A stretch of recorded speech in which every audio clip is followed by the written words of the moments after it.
श्री सद्गुरु देवाय नमः। भाइयों बहनों, जीवन में चाहे कैसी भी परिस्थितियां आ जाए, सुख हो या दुख, अनुकूलता हो या प्रतिकूलता, एक बात कभी मत भूलिएगा और कभी नाम पर अविश्वास मत कीजिएगा। यह संसार परिवर्तनशील है। यहाँ कुछ भी स्थायी नहीं है, परंतु जो सदा हमारे साथ रहता है, जो हर क्षण हमारी रक्षा करता है, वह है प्रभु का पावन नाम। हमें हमेशा यह स्मरण रखना चाहिए कि नाम महाराज की कृपा निरंतर हमारे ऊपर बनी हुई है।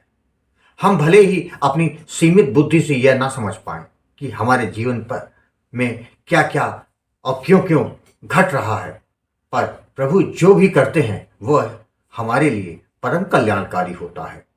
इस दास से लोग अक्सर प्रश्न करते हैं, हम चाहते हैं कि हमारा अंतिम जन्म हो, हमें फिर इस धरती पे ना आना पड़े।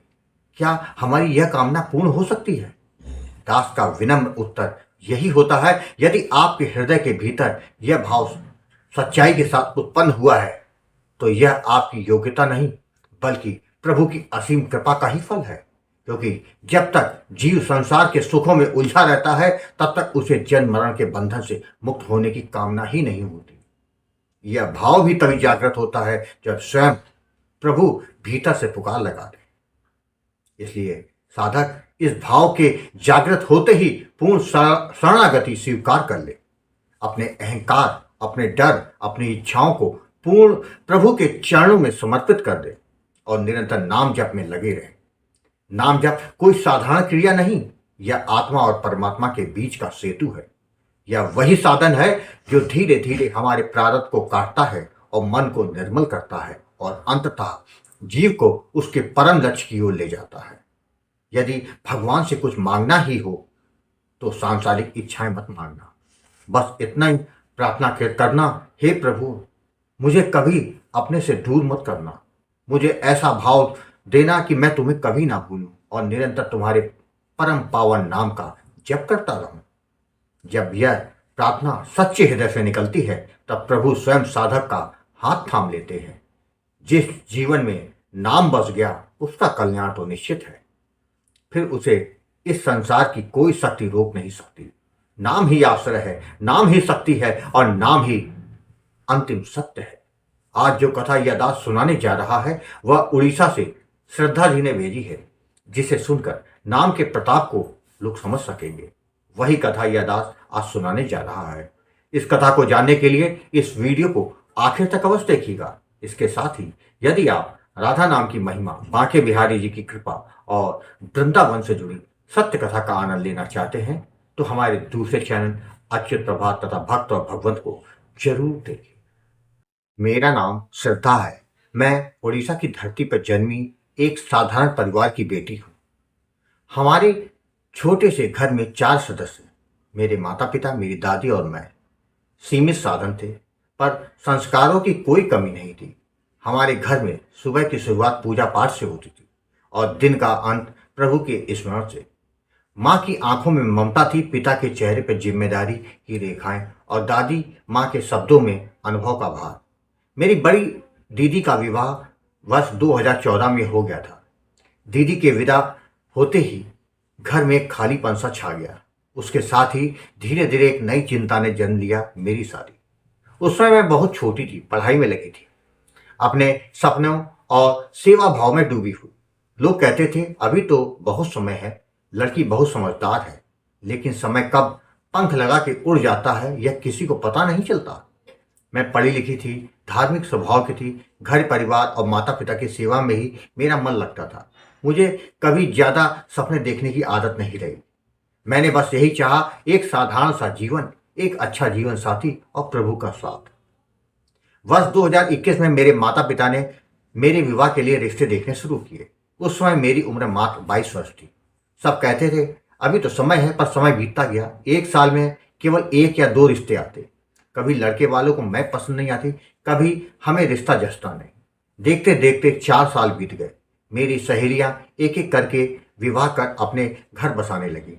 मुझसे छोटी लड़कियों की भी शादी हो गई। हर शादी का निमंत्रण मेरे दिल में एक टीच छोड़ जाता। मेरी दादी माँ, शायद उनके मन में भी चिंता थी, लेकिन उनके शब्द मेरे दिल में तीर की तरह चुभते थे। वे अक्सर कहती, तू थोड़ी सांवली है, 1-2 साल बाद तुझे कोई लड़का पसंद ही नहीं करेगा। गांव के लोग पूछते, अभी तक शादी क्यों नहीं हुई? लड़की में कोई कमी है क्या? हर सवाल मुझे अंदर से तोड़ देता। मैं रातों को चुपचाप रोती, माता पिता से दुखी हो जाते, लेकिन लाचार थे। हमने सब कुछ किया, ज्योतिषियों को कुंडली दिखाई, घर में हवन कराए, पूजा पाठ कराए, टोटके उपाय व्रत सब किया, लेकिन कुछ भी काम नहीं आया। इसी बीच मेरी सेहत भी बिगड़ने लगी। पिछले 3 वर्षों से मेरा मासिक धर्म अनियमित था, 2 या 3 महीने में एक बार होता था। डॉक्टरों को दिखाया, दवाइयां खाई, लेकिन 1 साल तक असहनीय दर्द सहना पड़ा। घरेलू नुस्खे भी किए, लेकिन कोई लाभ नहीं हुआ। मैं टूट चुकी थी। मार्च 2024 में एक दिन यूट्यूब पर गोकुल भवन अयोध्या चैनल का एक वीडियो आया। उसमें नाम जप की महिमा सुनकर मेरा हृदय कांप गया। मन से आवाज उठी, सबका काम बन रहा है, मेरा भी क्यों नहीं बन सकता? उसी क्षण, गुरुजी मैंने आपको कॉल किया। आपने मेरी पूरी बात सुनी, फिर आपने मुझे समझाया और मुझे सीताराम नाम का दान दिया। आपने जप की विधि और सावधानियों के बारे में भी जानकारी दी। मैंने जून 2024 से नाम जप शुरू किया। गुरुजी केवल 1 महीने के भीतर मेरा मासिक धर्म नियमित हो गया। 3 वर्षों से जो समस्या थी वो बिना दवा की ठीक हो गई। मैं समझ गई, यह नाम की ही तो कृपा है। मैं पिताजी को नाम जप से हुई शादियों के अनुभव सुनाती, पर वे दुखी होकर कहते, सबकी शादी हो रही है, तू इतनी पूजा करती है, फिर भी तेरा काम क्यों नहीं हो रहा? यह सुनकर मेरा दिल और टूट जाता। मैं प्रभु के सामने रोती, हे सीताराम, अगर आपने मुझे नाम दान दिया है तो मेरा जीवन भी संवारिए। दिसंबर 2024 में एक रिश्ता आया। मन में वह रिश्ता मुझे स्वीकार नहीं था, फिर भी गुरु जी ने कहा, जो प्रभु की इच्छा होगी वही होगा। मैं बहुत रोई, मन शांत नहीं था। फरवरी 2025 में एक रिश्ता और आया। गुरु जी, यह वही था जिसकी मैंने कल्पना की थी। लड़का नौकरी करता था, छोटा परिवार, नंद की शादी पहले हो चुकी, स्वभाव और सोच बिल्कुल मेरी जैसी। पहला रिश्ता रद्द हो गया और फिर यह रिश्ता प्रभु की कृपा से फिक्स हो गया। मैंने मन ही मन प्रभु से कहा था, मेरे पति अच्छे हो, नौकरी हो, परिवार छोटा हो, शादी के 1 साल बाद हो। और प्रभु ने बिल्कुल वैसा ही किया। 2025 में मेरी सगाई फिक्स हुई और फरवरी 2026 में मेरी शादी होने वाली है। आज मैं खुश हूँ, मेरे माता पिता खुश हैं, मैं पूरा परिवार आनंदित है। गुरु जी, यदि आपने मुझे नाम ना दिया होता तो मैं आज भी टूट रही होती। यह सब आपकी कृपा और प्रभु की अनुकंपा से ही संभव हो सका है। मैं प्रार्थना करती हूँ मेरी शादी निर्विघ्न संपन्न हो, प्रभु की कृपा सदा बनी रहे, हर दुखी बेटी को नाम का सहारा मिले। गुरु जी, आपको मैं बारंबार प्रणाम करती हूँ। आपने मेरे जीवन के अंधेरे को दूर कर दिया। गुरु जी, आपने हमेशा हमारा साथ दिया, मेरा मार्गदर्शन किया। अब यह नाम का जप कभी नहीं छूटेगा। आप अपना आशीर्वाद हम पर ऐसे ही बनाए रखिएगा। भाइयों बहनों, आपने देखा, यदि आप नाम महाराज की शरण में चले जाते हैं तो चाहकर भी कोई आपका बुरा नहीं कर सकता। नाम महाराज आपको हर मुसीबत से बचाते हैं। केवल विश्वास और भाव में किसी प्रकार की कोई कमी नहीं होनी चाहिए। आपको कथा अच्छी लगी हो तो कमेंट में जय श्री राम लिखना मत भूलिएगा, जिससे दास का मनोबल लगातार बढ़ता रहे और अच्छे प्रेरणादायक वीडियो प्रस्तुत करता रहूं।